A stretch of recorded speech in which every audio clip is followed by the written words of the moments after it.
მოგესალმებით. ეს გადაცემა სატევარია. დღეს კი გარნისის ბრძოლას გავაცოცხლებთ და ვისაუბრებთ იმაზე, თუ რაოდენ დიდ ტკივილისა და ტანჯვის გადატანა მოუწია თბილის მე-13 საუკუნის 10-იან წლებში.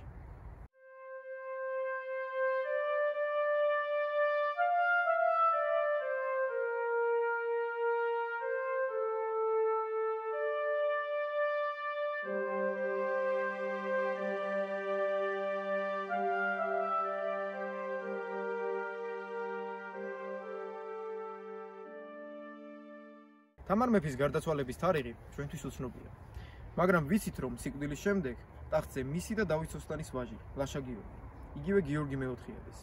ლაშა გიორგი საკმაოდ თავნება და მეოცნებე მეფეა. მას სურს შეუერთდეს ევროპელ მეფეებს ჯვაროსნულ ლაშქრობებში და დაეხმაროს იერუსალიმის გამოხსნაში მუსლიმებისგან. ერთი შეხედვით მისი ამოცნების ასრულებას ხელს არაფერი უშლის, მაგრამ მოულოდნელად საქართველოს ტერიტორიაზე ჩნდება უცნობი ძალა, მონღოლები. ამ პერიოდში მონღოლები და ქართველები ერთმანეთს რამდენჯერმე დაუპირისპირდნენ. სწორედ ასეთი შეტაკებებისას მძიმედ იჭრება ლაშა გიორგი და ვერ ახერხებს გამოჯანმრთელებას. საბოლოოდ ჭრილობებისაგან დასუსტებული გიორგი მეოთხე 1223 წელს კვდება. მისი გარდაცვალების შემდეგ კი ტახტზე მისი და რუსუდანი ადის. ამ დროს ძალზე ძლიერდება მონღოლური სახელმწიფო. თემუჩინი, იგივე ჩინგისხაენი 1206 წელს საბოლოოდ აერთიანებს მონღოლურ ტომებს და ძლიერ ერთობას ქმნის. იგი ჯერ არბევს, შემდეგ კი იმორჩილებს ჩრდილოეთ ჩინეთს და სხვა მეზობლებს. ჩინგისხაენი კარგად ხვდება, რომ დიდ სამხედრო პოტენციალს ზურგს კარგი ეკონომიკაც უნდა უმაგრებდეს. ამიტომ იგი ჯერ დიპლომატებს აგზავნის მეზობლებთან, შემდეგ კი ვაჭრობას იწყებს მათთან. ერთ-ერთი ძლიერი მეზობელია ხვარაზმთა სასულთნო, მაგრამ აშკარაა, რომ მონღოლები ადრე თუ გვიან ხვარაზმის დიდი და მდიდარი ქალაქების დაპყრობასაც მოინდომებენ. ამას ხვარაზმში წვდებიან და ნელ-ნელა აკვირდებიან მოვლენების განვითარებას. მე-13 საუკუნის 10-იანი წლების მიწურულს მონღოლები ძალიან დიდ ძალას წარმოადგენენ. ამიტომ ისინი საბაბს ეძებენ მეზობელი ხვარაზმთა სასულთნოს დასალაშქრად. ერთ დღეს ხვარაზმთა ქალაქ ოქროსში მონღოლური ქარავანი შედის. ამ ქალაქის მმართველი ქაირხანი მონღოლთა ქარავნის წევრებს ჯაშუშებად მიიჩნევს, რასაც სულთანს ატყობინებს და მისგან ბრძანებას იღებს, რომ ვაჭრები შეიპყროს და დედაქალაქში ჩაიყვანოს. თუმცა ის ვაჭრებს ხოცავს და მათ ქონებას ითვისებს, რითაც შესანიშნავ საბაბს აძლევს ჩინგისხაენს, რომ არმია შეკრიბოს და ხვარაზმი დალაშქროს.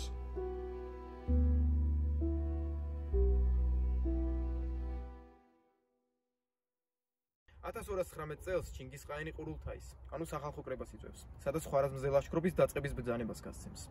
აქ კარგად ჩანს მონღოლთა მოქნილობა, გადაადგილებასა და მომზადებაში. ისინი მალევე ახერხებენ ქალაქ ოთრარის აღებას, შემდეგ კი ბუხარისა და სამარყანდის ალყაში მოქცევას. ხვარაზმთა შაჰი მუჰამედი კი ტაქტიკურ შეცდომას უშვებს. იგი თავს არიდებს გენერალურ ბრძოლას და ცალკეული ციხე-ქალაქების გამაგრებას არჩევს. ამით იგი შანსს აძლევს მონღოლებს, რომ მისი ჯარი ცალ-ცალკე გაანადგუროს. 1220 წელს ხვარაზმთა შაჰი მუჰამედი კვდება და ტახტზე მისი ვაჟი ჯალალ ედ-დინი ადის. მონღოლთა შემოსევების გამო იგი მხოლოდ ირანისა და ერაყის ნაწილს აკონტროლებს. ხელისუფლებაში მოსვლისთანავე იგი თავის სამშობლოს განვითარებაზე იწყებს ფიქრს, რათა მონღოლთა შემოსევებს უკეთესად დაუხდეს. ამ დროს მონღოლები საქართველოს დაზვერვასაც ასწრებენ, რაც მონღოლურ და ქართულ ჯარებს შორის პატარ-პატარა დაპირისპირებებით მთავრდება. სწორედ ამიტომ საინტერესოა თუ რატომ წყვეტს ჯალალ ედ-დინი თავისი ძალების საქართველოზე გავრცობას და მათთან დაპირისპირებას, იმის მაგივრად, რომ მოკავშირედ გაიხადოს საერთო მტრის მონღოლების წინააღმდეგ. ჯალალ ედ-დინი საქართველოს საზღვრების დარბევას იწყებს, რასაც ცხადია საქართველოს სამეფო უპასუხო და არტოვებს. სამეფო კარი დიდი სამხედრო სამზადისის დაწყებას ბრძანებს. 1225 წლის აგვისტოში ჯალალ ედ-დინი ადარ-ბადაგანიდან საქართველოს ტერიტორიაზე შემოდის და ქალაქ დვინთან ბანაკდება. ქართველთა მეფე რუსუდანი კი ჯარს ყველა საერისთავოდან უყრის თავს. როგორც ჩანს, მაშინდელ საქართველოს 80-დან 90,000-მდე მეომრის გამოყვანა შეუძლია, მაგრამ გენერალური ბრძოლისთვის 60-დან 70,000-მდე მეომარს ამზადება. ეს ერთი მხრივ შეიძლება იმას ნიშნავდეს, რომ ბოლო დროინდელი სამხედრო წარმატებებიდან გამომდინარე, სამეფო კარი მტერს კარგად ვერ აფასებს. ან მეორე მხრივ ისინი ქართულ რესურსს იტოვებენ, რათა დამარცხების შემთხვევაში მნიშვნელოვანი ციხე-ქალაქების დაცვა შეძლონ.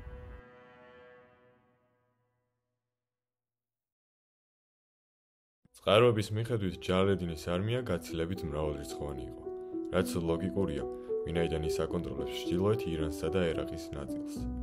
ამავდროულად მას ამ ლაშქრობაში უერთდება არაერთი მუსლიმი გამგებელი, რომელიც ჩრდილოეთიდან ქრისტიანული სახელმწიფოდან გამომდინარე საფრთხეს გრძნობს. ბრძოლა გარნისის ველზე იმართება. იქ ჯერ ხვარაზმელები მიდიან, შემდეგ კი ქართველები, რომელთაც გარნისამდე მისასვლელად ორი გზის გავლა უწევთ, ჩრდილოეთიდან და დასავლეთიდან. შედარებით ძნელად გადასალახი ვიწრო ხევების გავლით, ამიტომ გარნისის ველზე ჯარის ერთად თამუკრა ვერ ხერხდება. ჯალალედინს კი თავისი ჯარის სრული მობილიზება გამოსდის. აღსანიშნავია, რომ ქართველთა ძირითადი ნაწილები შემაღლებულ ადგილას განან, რაც მათ უპირატესობას აძლევს.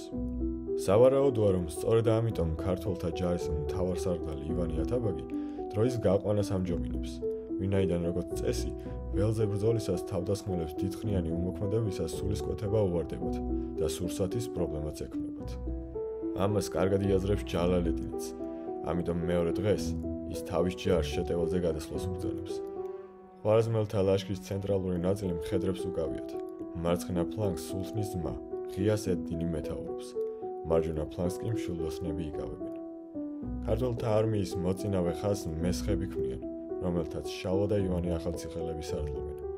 მარჯვენა ფრთას დასავლეთ საქართველოს საერისთავები, იმერნი ავსებენ, ხოლო მარცხენას აღმოსავლეთ საქართველოდან გამოყვანილი ჯარი, ამერნი. ბრძოლა დაიწყო. ხვარაზმელთა მხრიდან პირველი შეტევაზე მარცხენა ფლანგი გადმოდის. ქართველთა მხრიდან კი პირველ დარტყმას საკუთარ თავზე მესხები იღებენ. ბრძოლის დაწყებიდან ცოტა ხანში შალვა და ივანი ახალციხელები მოციქულს გზავნიან ივანე მხატვრელთან, რათა დამხმარე ძალა მოიხო. მაგრამ დამხმარე ძალა არ საიდან ჩანს. მარტო დარჩენილი და ძმათაგან მიტოვებული მესხები გმირულად ებრძვიან მტერს. მაგრამ ჯალალედინი ახერხებს ალყაში მოაქციოს ისინი და კიდევ უფრო ცუდ მდგომარეობაში ჩააგდოს. ამის შემყურე ივანე ათაბაგი არც ახლა ახდენს რეაგირებას. მეტიც, იგი ქართული ჯარის დიდი ნაწილით უკან იხევს და მარტო ატოვებს მრავალრიცხოვან მტერს მესხებს, შალვა და ივანე ახალციხელების მეთაურობით. მარტო დარჩენილი რამდენიმე ათასი მესხი გმირულად ებრძვის 10,000-ობით ხვარაზმელს. შალვასა და ივანეს ცხენებს უკლავენ, ცოტა ხანში კი მათი ხმლებიც ტყდება. მატიანე წერს: ხმარნიცა ახალციხელთანი გატყდეს ჩაბლახსა ზედაო. მარტო დატოვებული მესხები დამარცხდნენ. ივანი ახალციხელი ახერხებს, რომ კლდოვან მასივში შეაფაროს თავი, თუმცა თანამებრძოლის მიერ შემთხვევით დაგორებული ქვის მსხვერპლი ხდება. შალვა ახალციხელი კი მტერმა დაატყვება და ჯალალედინს მიჰგვარა. დატყვევებულ შალვა ახალციხელს ჯალალედინი დიდი პატივი ეთხოვდება, მაგრამ რამდენიმე თვეში მისი სიკვდილით დაჯის ბრძანებას გასცემს. გაურკვეველია თუ რატომ მოიქცა ასე ხვარაზმთა სულთანი, მაგრამ არსებობს ვერსია, რომ შალვა ახალციხელმა უარი თქვა ისლამის მიღებაზე და სწორედ ამის გამო დასაჯეს. მეორე ვერსიით კი იგი ქართველებს ინფორმაციას აწვდიდა ხვარაზმელთა გეგმების შესახებ და სწორედ ეს არ აპატია ჯალალედინს. თუმცა ფაქტი ერთია, სიცოცხლის ბოლო წუთებამდე შალვა და ივანე ახალციხელები სამშობლოს ებრძოლებიან. გაურკვეველია, რატომ უღალატა ივანე ათაბაგმა შალვა და ივანე ახალციხელებს.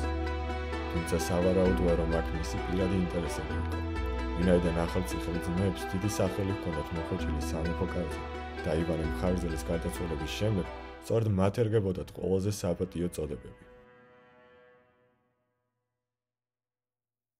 ივანე ათაბაგი კი მხარგრძელთა მომავალზე ზრუნავს, რომ სწორედ მისმა და მისი ძმის, ზაქარია მხარგრძელის ოჯახის წევრებმა დაიკავონ ყველაზე პრესტიჟული თანამდებობები, რის გამოც ივანე ათაბაგი სწირავს ახალციხელ ძმებს, თუმცა აშკარად ვერ ცვლის ჯალალედინის ძალას, რომელიც გარნისის ბრძოლიდან ერთ წელიწადში 1226 წელს თბილისს იღებს, მრავალ ადგილობრივ ქრისტიანს რჯულის არ შეცვლის გამო ხოცავს და საქართველოს სამეფოს უძლეველობის მითს ამსხვრევს.